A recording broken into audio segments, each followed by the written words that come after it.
평소처럼 드레스룸에 들어가 그날 입을 옷을 고르던 중이었습니다. 분명 옷장에 걸어뒀던 베이지색 트렌치 코트가 보이지 않았습니다.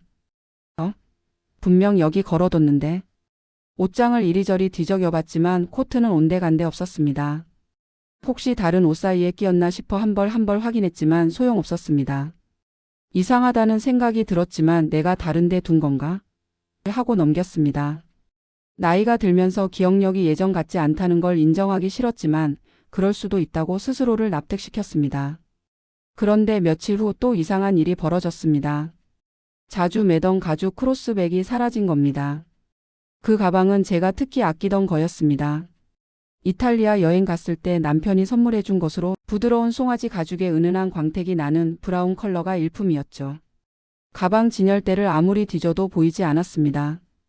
여보, 혹시 내 브라운 가방 본 적 있어? 무슨 가방? 가방이 한두 개야? 남편은 별 관심 없다는 듯 대답했습니다. 맞는 말이긴 했습니다. 가방이 수십 개는 되니까요. 하지만 저는 제 물건들의 위치를 정확히 기억하는 편입니다. 특히 자주 쓰는 것들은 더욱 그렇습니다.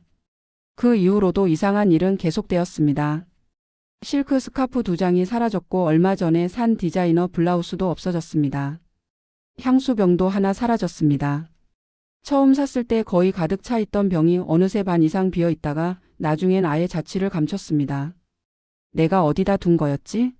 아니면 정말 치매 초기 증상인가? 밤마다 침대에 누워 천장을 바라보며 자꾸 의심이 들었습니다. 하지만 아무리 생각해도 이상했습니다. 저는 물건 정리에 강박적일 정도로 철저한 사람입니다. 모든 옷과 가방, 액세서리들이 제자리에 있어야 마음이 편한 성격이죠. 그런 제가 이렇게 여러 물건을 아무렇게나 둘 리가 없었습니다. 결국 남편에게 조심스럽게 말을 꺼냈습니다. 여보, 나 요즘 자꾸 물건이 없어지는 것 같아. 뭐가 없어졌는데? 코트도 그렇고 가방도.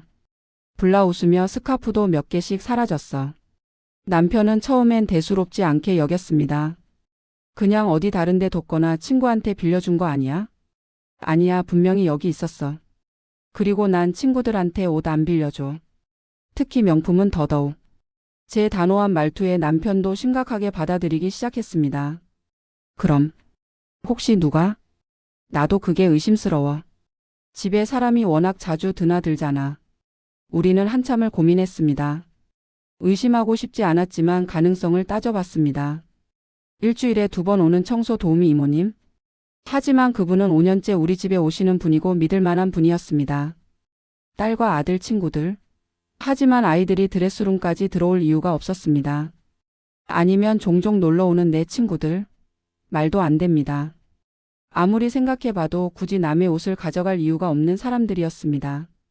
CCTV를 설치해보는 게 어때? 남편의 제안이었습니다. 처음엔 거부감이 들었습니다. 우리 집 안에, 그것도 제 사적인 공간에 카메라를 단다는 게 기분이 좋지 않았습니다. 하지만 더 이상 물건이 없어지는 걸 지켜볼 수만은 없었습니다. 결국 우리는 온라인으로 작은 카메라를 주문했습니다. 겉보기엔 일반 인테리어 소품처럼 보이는 시계 모양의 초소형 카메라였습니다. 남편이 직접 드레스룸 구석 선반에 설치했고 앵글을 조정해서 옷장 전체가 보이도록 했습니다. 이런 짓까지 해야 하나 싶긴 하지만 어쩔 수 없지. 카메라를 설치한 날 저는 묘한 기분이 들었습니다. 안심이 되면서도 찜찜했습니다. 정말 누군가 제 물건을 가져간다면 그 사람이 누구든 관계가 틀어질 게 분명했으니까요. 며칠이 흘렀습니다. 카메라는 조용히 모든 걸 기록하고 있었습니다. 저는 일부러 평소처럼 생활했습니다.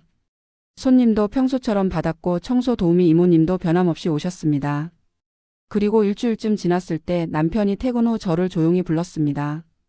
여보, 영상 좀 확인해 봐야 할 것 같아. 남편의 표정이 심상치 않았습니다. 우리는 함께 서재로 들어가 노트북을 켰습니다. 남편이 녹화된 파일 하나를 클릭했습니다. 화면에는 드레스룸이 보였습니다. 처음엔 아무 일도 일어나지 않았습니다. 빈 방에 조용히 걸린 옷들만 보였습니다. 그런데 갑자기 문이 열리고 누군가 들어왔습니다. 그 순간 저는 숨이 멎는 것 같았습니다. 화면 속 인물은 낯익은 젊은 여자였습니다. 26살 명문대 영문과를 나온 아들의 영어 과외 선생님이었습니다. 그녀는 6월 전부터 우리 집에서 아들에게 영어를 가르치고 있었습니다. 주 2회 저녁 7시부터 9시까지 수업을 했고 항상 단정한 옷차림에 조용하고 예의 바른 모습이었습니다. 저는 그녀를 신뢰했고 가끔 차도 대접하며 이런저런 이야기를 나누기도 했습니다. 그런 그녀가 지금 제 드레스룸 안에 있었습니다. 영상 속 그녀는 주위를 두리번거리더니 천천히 옷장으로 다가갔습니다. 옷장 문을 열고 한참을 들여다보다가 조심스럽게 옷들을 만지기 시작했습니다. 실크 블라우스를 꺼내 자신의 몸에 대보고 캐시미어 니트를 쓰다듬었습니다. 그러더니 화장대로 가서 제 향수를 집어들었습니다. 뚜껑을 열고 손목에 뿌린 후 코를 가까이 대고 향을 맡았습니다. 만족스럽다는 듯 미소를 지었습니다. 저게 진짜야? 남편이 중얼거렸지만 저는 대답할 수가 없었습니다. 화면에서 눈을 뗄 수가 없었습니다. 그녀는 이제 본격적으로 옷들을 뒤지기 시작했습니다. 서랍을 열고 스카프들을 하나씩 펼쳐보고 가방 진열대 앞에서 한참을 서성였습니다. 그러다 베이지색 트렌치 코트를 꺼내 걸쳐봤습니다. 바로 제가 잃어버렸던 그 코트였습니다. 코트를 입은 채 거울 앞에 선 그녀는 휴대폰을 꺼내 셀카를 찍기 시작했습니다. 여러 각도로 여러 포즈로 사진을 찍었습니다. 마치 자신의 옷인 양 자연스럽게요. 그리고는 코트를 조심스럽게 벗어 접었습니다. 처음엔 제자리에 다시 걸 줄 알았는데 아니었습니다. 그녀는 코트를 자신의 가방에 집어넣었습니다. 제 심장이 쿵쾅거렸습니다. 영상은 거기서 끝나지 않았습니다.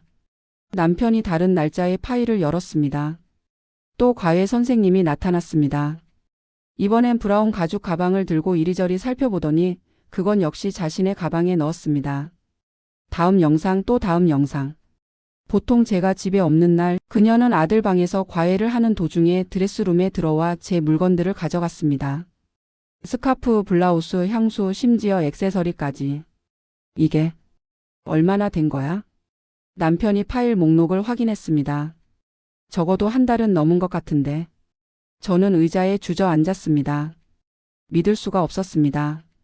6개월 동안 우리 집에 드나들며 제 아들을 가르치던 사람이 동시에 제 물건을 훔치고 있었다니. 당장 따져 물어야지. 남편이 흥분한 목소리로 말했지만 저는 손을 들어 제지했습니다. 잠깐만. 생각 좀 해보자. 사실 머릿속이 복잡했습니다. 화가 나면서도 한편으로는 이해가 안 가는 건 아니었습니다. 그녀는 과외 아르바이트로 생활하는 대학원생이었습니다. 집안 형편이 어렵다는 이야기를 들은 적이 있었습니다. 아마 제 드레스룸에 들어올 때마다 부러움과 동경을 느꼈을 겁니다. 하지만 그렇다고 해서 남의 물건을 가져가도 되는 건가요? 저는 계속 고민했습니다. 어떻게 대처해야 할지, 어떤 방식으로 이야기를 꺼내야 할지. 남편은 당장 경찰에 신고하자고 했지만 저는 먼저 직접 이야기를 나눠보고 싶었습니다. 다음 주 화요일 과외가 있는 날이었습니다. 평소처럼 초인종이 울렸고 저는 평소처럼 문을 열어줬습니다. 안녕하세요. 어서 오세요. 겉으로는 아무렇지 않은 척했지만 속으로는 심장이 쿵쾅거렸습니다. 그녀는 평소처럼 밝게 웃으며 들어왔습니다. 제 베이지 트렌치 코트를 메고 있는 건 아닐까 하는 생각이 스쳤지만 그녀는 평범한 패딩을 입고 있었습니다. 상원이는 방에 있어요? 평소라면 미리 나와 인사를 했을 아들의 모습이 보이지 않자 그녀가 물었습니다. 아니요. 잠깐 이야기 좀 하고 싶어서 밖에 내보냈어요. 네? 아, 네. 무슨 일이세요? 이쪽으로 와봐요. 저는 그녀를 거실로 데려갔습니다. 소파에 앉히고 저도 맞은편에 앉았습니다. 그녀는 불안한 표정으로 저를 바라봤습니다.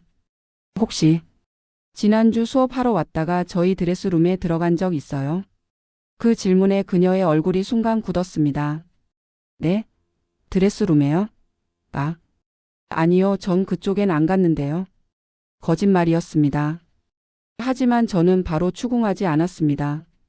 그래요? 그럼 이상하네요. 요즘 자꾸 제 물건들이 없어져서요. 코트도 그렇고 가방도. 스카프도 몇 개 사라졌어요.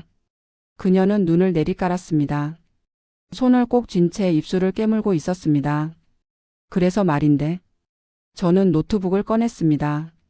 영상 파일을 열었습니다. 이것 좀 봐줄래요? 화면을 돌려 그녀에게 보여줬습니다. 영상이 재생되기 시작했습니다. 드레스룸에 들어가는 그녀의 모습이 선명하게 보였습니다. 그녀는 화면을 보는 순간 온몸이 굳어버렸습니다. 얼굴이 새하얗게 질렸습니다. 이게 왜 그랬어요? 제 목소리는 차분했지만 속으로는 떨리고 있었습니다. 그녀는 한참을 아무 말도 못하고 화면만 바라보다가 갑자기 무릎을 꿇었습니다. 죄송해요. 정말 죄송해요. 눈물이 주르륵 흘러내렸습니다. 처음엔 정말 그냥 보고 싶었어요. 너무 예뻐서. 저도 한번 입어보고 싶었어요. 그것뿐이었어요, 정말. 그녀는 울먹이며 말을 이어갔습니다. 저는 평생 이런 옷을 입어본 적이 없어요. 명품 가방도 비싼 향수도. 친구들은 다 이런 걸 가지고 다니는데 전 과외 아르바이트로 겨우 생활비 벌면서 맨날 똑같은 옷만 돌려 입고 그래서 가져간 거예요. 처음엔 정말 잠깐만 매보려고 했어요. 사진만 찍고 다시 놓으려고 했어요. 근데 한 번 하니까 자꾸 계속 그녀의 고백을 듣는 동안 저는 복잡한 감정이 밀려왔습니다. 화가 나면서도 안쓰럽기도 했습니다. 하지만 그렇다고 해서 용납할 수 있는 일은 아니었습니다. 저는 조용히 말했습니다. 예쁘다고 갖고 싶다고 해서 가져가도 되는 건 아니에요. 그건 절도예요. 알아요. 알아요. 정말 죄송해요. 다 돌려드릴게요. 제발. 경찰엔 신고하지 말아주세요. 그녀는 계속 울며 빌었습니다. 가져간 물건들 다 어디 있어요? 제 자취방에 있어요. 당장 가져올게요. 정말 죄송해요. 저는 한숨을 쉬었습니다. 물건은 내일까지 다 돌려주세요. 그리고 네. 오늘부로 과외는 그만두는 게 좋겠어요. 그녀는 고개를 떨구고 울음을 터뜨렸습니다. 죄송해요. 정말 죄송해요. 그날 밤 남편은 경찰에 신고하지 않은 제 결정을 이해하지 못했습니다. 도둑질을 한 건데 그냥 넘어가? 물건은 다 돌려받을 거고. 그 친구도 충분히 반성하는 것 같았어요. 그래도 여보, 저도 화가 나요. 배신감도 느껴요. 하지만 그 친구 인생을 망치고 싶진 않아요. 아직 젊고 앞날이 창창한 사람인데 전과자가 되면 어떻게 되겠어요? 남편은 한참을 말없이 저를 바라보다가 결국 고개를 끄덕였습니다. 다음 날 그녀가 큰 가방을 들고 집에 왔습니다. 눈이 퉁퉁 부은 채로요. 가방 안에는 제 물건들이 들어 있었습니다. 트렌치코트, 가죽 가방, 블라우스, 스카프, 향수병까지. 다행히 모두 상태가 양호했습니다. 정말 죄송합니다. 그녀는 또 한 번 고개를 숙였습니다. 저는 물건들을 확인한 후 그녀를 바라봤습니다. 이번 일을 계기로 많이 반성했으면 좋겠어요. 네, 정말. 다시는 이런 짓 안 할게요. 부러운 건 당연해요. 저도 젊었을 때 그랬으니까. 하지만 그걸 잘못된 방법으로 채우려고 하면 안 돼요. 언젠가 본인의 노력으로 이런 것들을 가질 수 있을 거예요. 그녀는 눈물을 훔치며 고개를 끄덕였습니다. 지금도 가끔 그때 일을 떠올립니다. 그녀는 어떻게 지내고 있을까? 그 일을 교훈 삼아 잘 살고 있을까? 저는 직장을 오래 다니고 경제적으로 여유도 생기면서 비싼 옷들을 살 수 있었습니다. 그녀도 언젠가 정말로 자신의 힘으로 원하는 것들을 이룰 수 있기를 바랍니다. 잘못된 방법이 아니라 정당한 노력으로요.